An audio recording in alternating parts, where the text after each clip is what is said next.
দেখেন ভাই, পাপে কিন্তু বাপেরও ছাড়ে না। ভিডিওটা দেখুন, তারপরে বুঝবেন।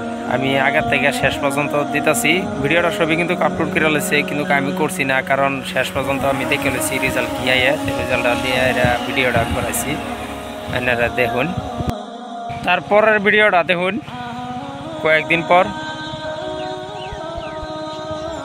তো বন্ধুরা, ভিডিওটা দেখছুন, লাস্ট ভিডিওটা দেখুন যে অবশেষে কি হয়েছে, মানে ঘটনাটা হয়ে তারপর পাপে বাবারে ছাড়ে না। আল্লাহর গজব মানে দিছে দেখুন।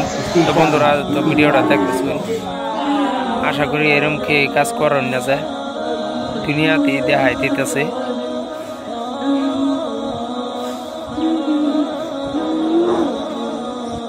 ভাই ভিডিও দেখায় মানে একটা শেয়ার করে দেন, অন্য বাইরে দেখবার সুবিধা দেন, যাতে এরকম কামও না যায়।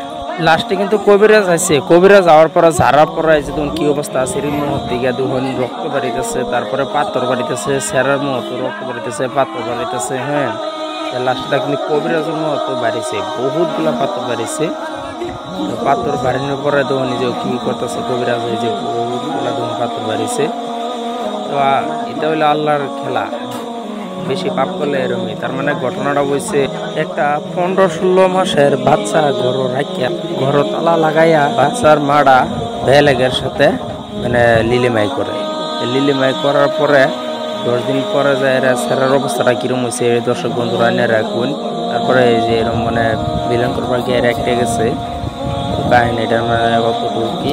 তারপরে বহুত ঘটনা ঘটছে, তো মানে দেখতে গেছুন, দেখতে তখন লাস্টে কি হয়েছে এটা দেয়া হবেন।